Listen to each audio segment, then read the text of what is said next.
तो हमने डे 8 में देखा था 1 से लेकर 25 तक का क्वेश्चन देखा था, ठीक है, जो कि प्रीवियस ईयर जो क्वेश्चन हम करा रहे सीरीज उसका ये पार्ट 2 है, ठीक है। पार्ट 1 हमने डे 8 में करा दिया था 25 क्वेश्चन, इसमें 25 से लेकर 50 तक के क्वेश्चन को हम लोग देखेंगे, जो कि काफ़ी इंपॉर्टेंट होगा आपके एग्जाम से रिलेटेड। आपको पता होना चाहिए कि IIT के एग्जाम में 50 वो जीके पूछते हैं, जो कि 100 मार्क्स का रहता है और काफ़ी बेनिफिट होता है प्रीवियस ईयर क्वेश्चन।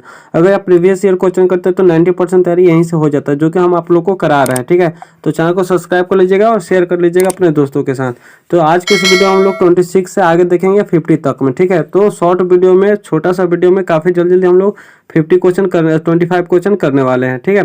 तो वीडियो को अंत तक देखिएगा और अपना टेस्ट बताइएगा कितना आप क्वेश्चन को सही किए। चलिए वीडियो को स्टार्ट करते हैं। अगर आप इस वीडियो का पार्ट 1 नहीं देखे हैं तो प्लेलिस्ट में जाकर देख सकते हैं, या डिस्क्रिप्शन में हम लिख दे देंगे, वहां से भी जाकर देख सकते हैं। नहीं भी देखे होंगे ये वीडियो आप देखिएगा पूरा, तो काफी बेनिफिट होगा, क्योंकि प्रीवियस ईयर क्वेश्चन है, ठीक है। कहीं से भी देखिए, लेकिन देखिए और नोट डाउन कीजिए और आप ही बताइए कितना सही करते हैं, ठीक है। तो 26 नंबर क्वेश्चन बोल रहा है, क्योंकि 25 तक ना पहले पार्ट 1 में करा चुका हूं, ठीक है। तो 26 से 50 तक हम इस वीडियो में देखने वाले हैं। तो 26 में बोल रहा है कि यह भारत से मिस वर्ल्ड नहीं है। तो भारत से मिस वर्ल्ड कौन नहीं है? तो ए नंबर सुष्मिता सेन हो गया, बी प्रियंका चोपड़ा हो गया, सी युक्ता मुखी हो गया और डी डायना हेंडर हो गया, ठीक है। तो इसमें से 4 ऑप्शन में से एक जो है यह भारत से मिस वर्ल्ड नहीं है, तो कौन हो जाएगा? सुष्मिता सेन जो है वो भारत से नहीं है मिस वर्ल्ड, ठीक है। चलिए 27 नंबर क्वेश्चन देखते हैं। अगर आप भी जानते हैं इसका आंसर तो आप भी कमेंट बॉक्स में जरूर कमेंट कीजिए। उसके बाद बोला कि द कलकत्ता क्रोमोसोम किसने लिखा है? तो जो कलकत्ता क्रोमोसोम है वो किसने लिखा है ये आपको बताना है। तो 27 का सी हो जाएगा, अमिताव घोष ने लिखा है।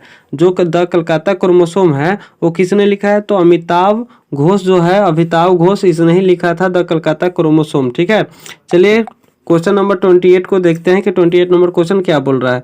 बोल रहा है कि चेतन भगत कहाँ के विद्यार्थी रहे हैं? जो चेतन भगत थे वो कहाँ के विद्यार्थी रहे हैं? क्या प्रिंसटन के थे, या येल के थे, क्या IIT दिल्ली के थे, कि प्रेसिडेंसी कॉलेज के थे? तो अगर पता है तो कमेंट से जरूर कमेंट कीजिए कि चेतन भगत यहाँ के विद्यार्थी रहे। तो जो 28 का हो जाएगा, जो चेतन भगत थे वो कहाँ के विद्यार्थी थे? तो IIT दिल्ली के विद्यार्थी थे, ठीक है। यानी काफी इंपोर्टेंट क्वेश्चन है कि चेतन भगत जो थे IIT दिल्ली के विद्यार्थी थे, ठीक है।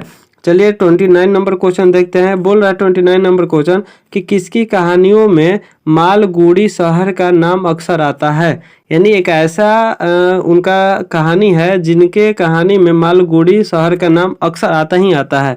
तो क्या वो प्रेमचंद्र है, क्या नारायणन है, क्या टैगोर है, क्या नायपाल है, ठीक है। तो 4 ऑप्शन है, 4 ऑप्शन में से एक ऐसे हैं कि जिनके कहानी में मालगुडी शहर का नाम अक्सर आता है। तो कौन है? तो जो नारायणन है, इन्हीं के कहानी में हमेशा मालगुडी शहर का नाम आता है। यानी 29 का क्या हो जाएगा? ऑप्शन नंबर बी मेरा करेक्ट हो जाएगा, ठीक है। चलिए 29 हो गया। क्वेश्चन नंबर 30 देखते हैं। बोल रहा है क्वेश्चन नंबर 30 कि कौन सा पहला चलचित्र है, ठीक है, जिसमें अमिताभ बच्चन ने अभिनय किया था? तो अमिताभ बच्चन ने सबसे पहला फिल्म जो चलचित्र था वो जिसमें जो बनाए थे उसमें अभिनय किया था, वो कौन सा फिल्म था? क्या कूली था, कि दीवार था, कि शोले था, कि सात हिंदुस्तानी था, ठीक है। तो ये तो काफी फेमस क्वेश्चन है, काफी इंपॉर्टेंट है आप लोगों के लिए। तो जो पहला चलचित्र था जिसमें अमिताभ बच्चन ने अभिनय किया था वो कौन सा था? तो सात हिंदुस्तानी था। यानी अमिताभ बच्चन का फर्स्ट फिल्म कौन था? सात हिंदुस्तानी था, याद रखिएगा, ठीक है। और शोले तो काफी फेमस फिल्म था, कुली भी था, दीवार भी था, काफी फेमस, ठीक। 31 नंबर क्वेश्चन बोल रहा है कि यह कहा जाता है कि यह प्रसिद्ध व्यक्ति सेल फोन अपने साथ नहीं रखता है, ठीक है। यानी 4 ऑप्शन में से एक ऐसे व्यक्ति है जो कहा जाता है कि ये जो सेल फोन होता है, अपना फोन होता है, वो साथ में नहीं रखता है। तो 4 ऑप्शन में से कौन है, ठीक है। तो ये जानते हैं कौन है? तो ये वारेन बफे जो है, वारेन बफे, ये अपने साथ फोन को नहीं रखते हैं। कौन रहते हैं? वारेन बफे जो है ये अपने साथ फोन को नहीं रखते हैं, ठीक है, याद रखिएगा। 31 का ये हो जाएगा। 32 नंबर बोल रहा है कि कोनेरू हम्पी इस खेल से संबंधित है, ठीक है। तो याद रखिएगा जो स्टैटिक जीके है, स्पोर्ट्स से रिलेटेड क्वेश्चन जो आता है कि किस खेल से कौन सा संबंधित है, इससे भी क्वेश्चन आता है, ठीक है। तो इसको भी अच्छे से प्रैक्टिस कर लीजिएगा। बोल रहा है कि कोनेरू हम्पी इस खेल से संबंधित है। तो क्या क्रिकेट से संबंधित है, कि हॉकी से संबंधित है, कि चेस से संबंधित है? चेस को शतरंज भी बोला जाता है। क्या फुटबॉल से संबंधित है, ठीक है। तो जो कोनेरू हम्पी जो खेल है वो मेरा संबंध है चेस से, ठीक है। कोनेरू हम्पी जो है किस खेल से संबंधित है? चेस मीन शतरंज से, ठीक है। 33 नंबर क्वेश्चन देख लीजिए कि 33 नंबर क्या बोल रहा है कि इस एक राज्य के भूतपूर्व मुख्यमंत्री ने उद्यानों और बूतों पर लगभग 2000 करोड़ रुपए व्यय किए थे। यानी एक ऐसा राज्य के भूतपूर्व मुख्यमंत्री थे जो भूतों और उद्यानों में 2000 करोड़ रुपए व्यय किए थे, यानी खर्च किए थे। ठीक है, क्या वो जयललिता थे कि लालू यादव थे कि मायावती थे कि शीला दीक्षित थे? तो 4 ऑप्शन है, 4 ऑप्शन में से कोई एक होगा। तो क्या होगा? जो मायावती थी, ठीक है, जो मायावती वो क्या की थी कि जो भूतपूर्व तो मुख्यमंत्री थी, ठीक है, उन्होंने क्या किया था कि उद्यानों और भूतों में लगभग 2000 करोड़ रुपए का खर्च किए थे। ठीक है, याद रखिएगा कि 33 का सी हो जाएगा मायावती। चलिए 34 नंबर क्वेश्चन देखते हैं कि एक जीव रसायन का वैज्ञानिक इस देश का राष्ट्रपति था। एक जीव रसायन का वैज्ञानिक इस देश के राष्ट्रपति था, यानी जीव रसायन वैज्ञानिक जो होते हैं ना, इस एक देश का राष्ट्रपति था। वो कौन था राष्ट्रपति किस देश का? तो क्या अमेरिका का था कि इंग्लैंड का था कि इजराइल का था कि भारत का था? ये आपको बताना है। तो 34 का सी हो जाएगा इजराइल का, यानी इजराइल देश जो है उसमें क्या हुआ था कि एक जीव रसायन जो वैज्ञानिक थे यहाँ के राष्ट्रपति थे। ठीक है, 35 नंबर क्वेश्चन देखते हैं। 35 नंबर क्वेश्चन बोल रहा है कि कार्तिकेय इनके सुपुत्र थे। ठीक है, तो 4 ऑप्शन है, 4 ऑप्शन में से किनके सुपुत्र थे कार्तिकेय? तो सबसे पहला जो ऑप्शन है ए नंबर कौन सा था? चिदम्बरम था, उन्हीं के सुपुत्र है कौन सा? कार्तिकेय है। ठीक है, चलिए क्वेश्चन नंबर 36 देख लीजिए। बोल रहा है कि विश्व का सबसे बड़ा हवाई अड्डा यहाँ पर है। तो विश्व का यानी वर्ल्ड का सबसे बड़ा हवाई अड्डा कहाँ पे है? क्या अमेरिका में है कि सऊदी अरब में है कि भारत में है कि इंग्लैंड में है? ठीक है, तो 4 ऑप्शन दिए हैं, 4 ऑप्शन में से एक ऐसा देश है जहाँ पे सबसे बड़ा हवाई अड्डा है। तो सबसे बड़ा हवाई अड्डा कहाँ है? तो सऊदी अरब में है। ठीक है, सबसे बड़ा हवाई अड्डा कहाँ है? तो सऊदी अरब में आपका सबसे बड़ा हवाई अड्डा है। चलिए 37 नंबर क्वेश्चन देखते हैं कि सबसे बड़ी मस्जिद, और आपको बता दूं कि सबसे लंबा, सबसे छोटा, सबसे ऊंचा, सबसे बड़ा, ये सब जो है काफ़ी ज़्यादा पूछता है आपका एग्जाम में। ठीक है, तो इसको भी अच्छे से याद कर लीजिएगा। तो 37 नंबर क्वेश्चन क्या बोला है कि सबसे बड़ी मस्जिद जो प्रयोग में है यहाँ पर है, यानी इस सबसे बड़ी मस्जिद यानी दुनिया की सबसे बड़ी मस्जिद जो अभी यूज करता है लोग, यह कहाँ किस देश में है? क्या पाकिस्तान में है कि ईरान में है कि मोरक्को में है कि भारत में है? ठीक है, तो जो 37 का मेरा आंसर हो जाएगा वो बी, ईरान में है। जो सबसे बड़ी मस्जिद जो प्रयोग में है वो ईरान देश में है। ठीक है, चलिए 38 नंबर क्वेश्चन देखते हैं। बोल रहा है कि सबसे बड़ा पुस्तकालय कहाँ पर है? जो सबसे बड़ा पुस्तकालय वो किस देश के पास है? क्या अमेरिका के पास है कि इंग्लैंड के पास है कि जर्मनी के पास है कि ब्राजील के पास है? तो जो सबसे बड़ा पुस्तकालय है वो कहाँ है? तो वो मेरा अमेरिका के पास है। ठीक है, अमेरिका में ही सबसे बड़ा पुस्तकालय है। ठीक है, चलिए 39 नंबर क्वेश्चन देखते हैं कि 39 नंबर क्वेश्चन क्या बोलता है। बोल रहा है कि इस आविष्कार का नाम एक प्रसिद्ध ब्रांड के रूप में आविष्कारक के नाम के साथ नहीं जुड़ा है। यानी एक ऐसा जो है, ठीक है, एक ऐसा आविष्कारक का नाम एक प्रसिद्ध ब्रांड के रूप में आविष्कारक के नाम के साथ नहीं जुड़ा है। वो क्या है? क्या लिफ्ट है, क्या रिवॉल्वर है, कि डीजल इंजन है, कि मार्गरीन है? यानी आप समझ सकते हैं इस क्वेश्चन को कि जो भी कुछ आविष्कार होता है उस आविष्कार के साथ ही उस वैज्ञानिक का नाम कुछ ना कुछ जुड़ा रहता है, लेकिन इस क्वेश्चन में नहीं जुड़ा है, ये पूछा है। ठीक है, तो 39 का मेरा क्या हो जाएगा? रिवॉल्वर। 39 का मेरा क्या हो जाएगा? रिवॉल्वर मेरा सही आंसर हो जाएगा। ठीक है, चलिए अगला क्वेश्चन देखते हैं 40 नंबर। 40 नंबर क्वेश्चन बोल रहा है कि यह हवा का दबाव और दिशा मापता है। तो हवा में जो हवा का दबाव होता है यानी प्रेशर और डायरेक्शन कौन मेजर करता है? तो दबाव और दिशा जो मेजर करता है हवा का वो कौन करता है? तो एनीमोग्राफ करता है। कौन करता है? एनीमोग्राफ करता है हवा का दबाव और दिशा का। ठीक है, अगला क्वेश्चन है 41 नंबर क्वेश्चन है कि बोला है कि टेंसियोमीटर क्या मापता है?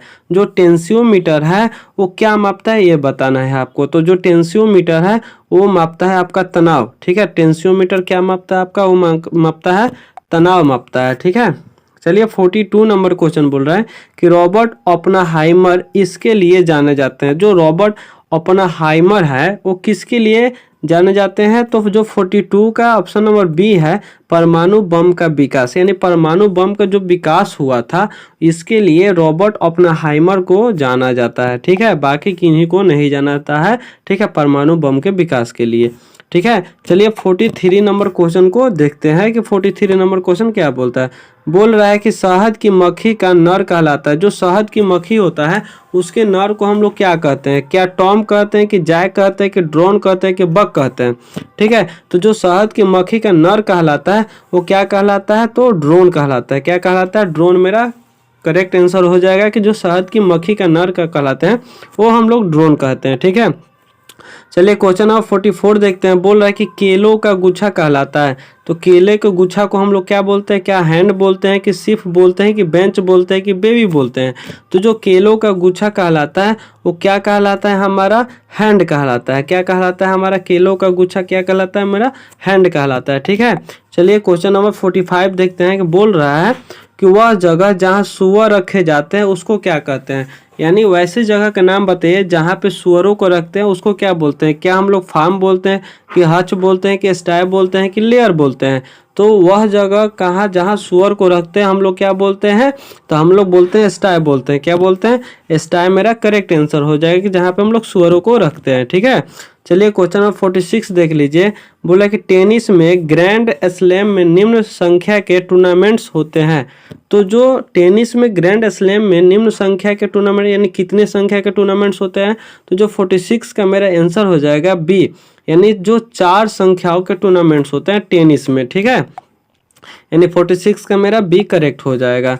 ठीक है, चलिए क्वेश्चन नंबर 47 देख लेते हैं। बोल रहा है 47 नंबर क्वेश्चन कि बिहार में लोकसभा में सर्वाधिक कितने सदस्य चुने जाते हैं? तो जो बिहार में लोकसभा के सर्वाधिक कितने सदस्य चुने जाते हैं? तो क्या 16 चुने जाते हैं, कि 59, कि 40 या 95? तो जो बिहार में लोकसभा के सदस्य चुने जाते हैं वो कितने चुने जाते हैं? तो मेरा चुने जाते हैं वो ऑप्शन नंबर सी, यानी 40, यानी 40 सदस्य चुने जाते हैं। ठीक है, चलिए क्वेश्चन नंबर 48 देख लेते हैं। बोल रहा है कि नीरजा, ठीक है, नीरजा चलचित्र एक व्यक्ति पर आधारित है। जो नीरजा फिल्म आया था वो किस व्यक्ति पर आधारित है? क्या एयर होस्टेस पर आधारित था, कि टेनिस खिलाड़ी पर आधारित था, कि उपन्यास लेखिका पर आधारित था, कि चलचित्र निर्माता पर आधारित था? तो जो नीरजा मूवी आया था, ठीक है, नीरजा मूवी वो किस पर आया था? तो एयर होस्टेस पे आया था। ठीक है, यानी 48 का मेरा ऑप्शन नंबर ए हो जाएगा। एयर होस्टेस पर नीरजा चलचित्र एक व्यक्ति पर आधारित आया था। ठीक है, 49 नंबर क्वेश्चन देख लीजिए। बोल रहा है कि नलिनी इतने वर्ष भारत के एक प्रधानमंत्री के कत्ल के जुर्म में जेल की सजा काट चुकी है। जो नलिनी थे, ठीक है, जो नलिनी है वो किस भारतीय प्रधानमंत्री के कत्ल में जुर्म में सजा काट चुकी है, यानी कितने सालों के लिए? ठीक है, तो जो मेरा 49 है, 49 का मेरा आंसर कितना हो जाएगा? ऑप्शन नंबर बी, यानी 24 सालों के लिए जो नलिनी जो थे भारत के एक प्रधानमंत्री के कत्ल के जुर्म में जेल की सजा काट चुकी है। ठीक है, 50 नंबर क्वेश्चन बोला और इस वीडियो का अंतिम क्वेश्चन है और वीडियो को शेयर जरूर कर दीजिएगा। सेफ्टी पिन का आविष्कार कौन था? जो सेफ्टी पिन था उसका आविष्कार कौन किया था? तो कौन किया था? वो वाल्टर हंट ने किया था। कौन किया था? वो वाल्टर हंट ने किया था सेफ्टी पिन का आविष्कार। ठीक है, आशा करते हैं कि वीडियो आपको बहुत ज़्यादा अच्छा लगा हो, तो वीडियो को लाइक शेयर जरूर कर दीजिएगा। ठीक है, मिलते हैं अगले वीडियो में पार्ट 10 में। ठीक है, और मैथ का वीडियो इसके बाद मिलेगा। मिलते हैं, जय हिंद।